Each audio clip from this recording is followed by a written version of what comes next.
The Kurukshetra War is about to begin. All the characters we know from the Mahabharata are taking part in this war. Only Krishna's brother Balarama and also Rukmini's brother Rukma flatly declared, "We don't want to join the battle of Kurukshetra because we dislike the idea of kinsmen killing each other," and so they opted out.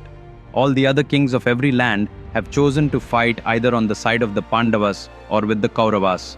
However, there was one exception. The army of the King of Udupi did not directly fight but supported both sides. How, you ask? Throughout the duration of the war, the Udupi king's army took on the responsibility of cooking and serving food to both sides. At last, the long-awaited moment arrived. This is the first day of the Kurukshetra War.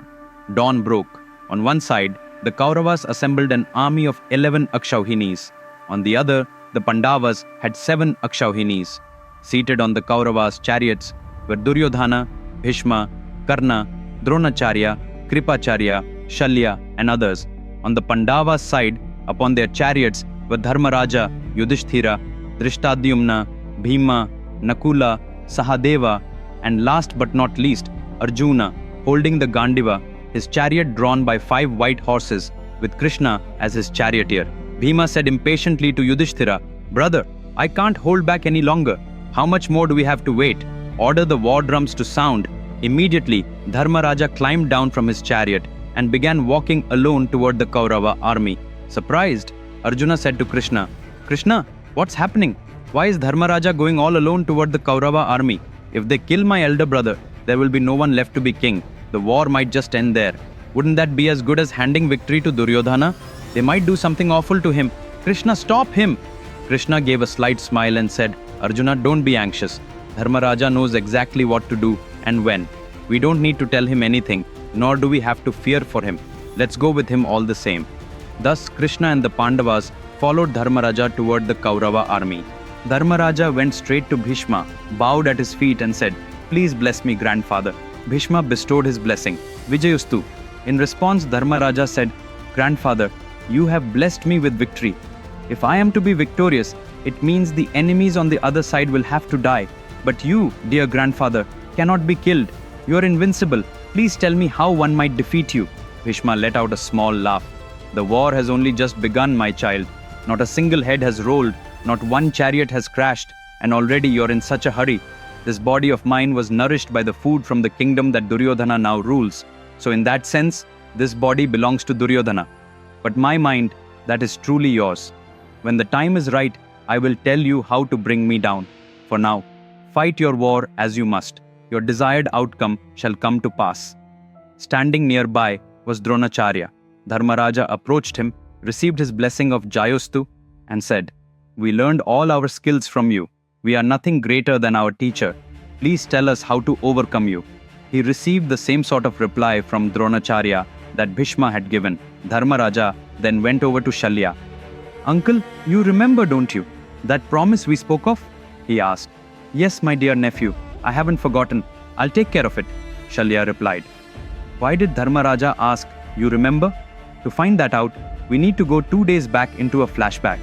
Shalya was the brother of Madri, making him an uncle to the Pandavas. He had set out from his kingdom to join the Pandava side in the war.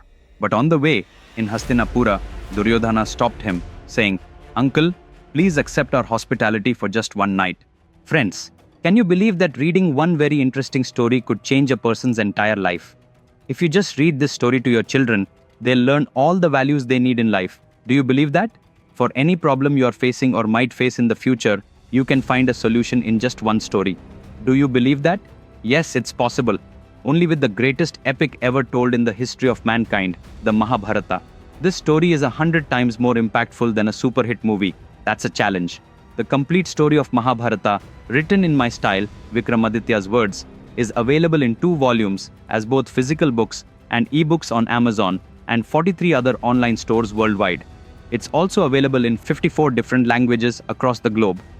I've provided the links in the description below this video. Go ahead and order it right away. Because this is not just a book, it is truly a library of wisdom you need in your life. Coming back to the story.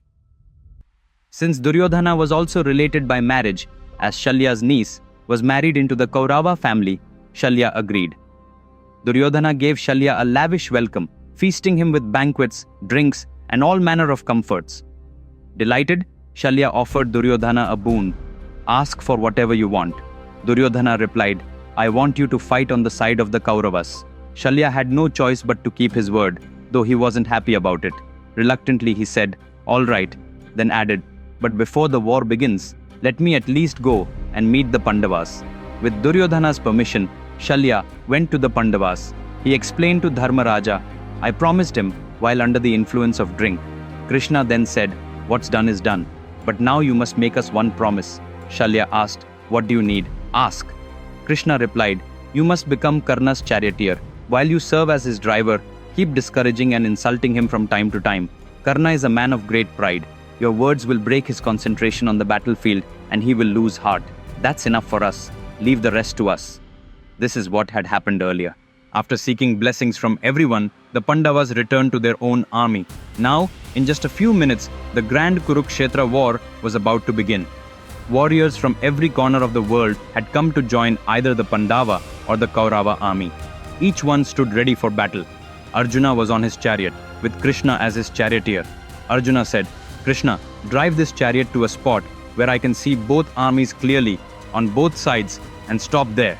Immediately, Krishna maneuvered the chariot to a vantage point from which Arjuna could view both the Pandava and the Kaurava forces. Arjuna held the Gandiva bow in his hand and looked from one army to the other. He did not see enemies anywhere. All he saw were cousins, uncles, grandfathers, teachers, people of his own bloodline, and countless soldiers, along with thousands of innocent horses and elephants. Tears welled up in Arjuna's eyes. The Gandiva slipped from his grasp. Standing there in the chariot, he sank to his knees and began to weep bitterly. Krishna looked at him in astonishment.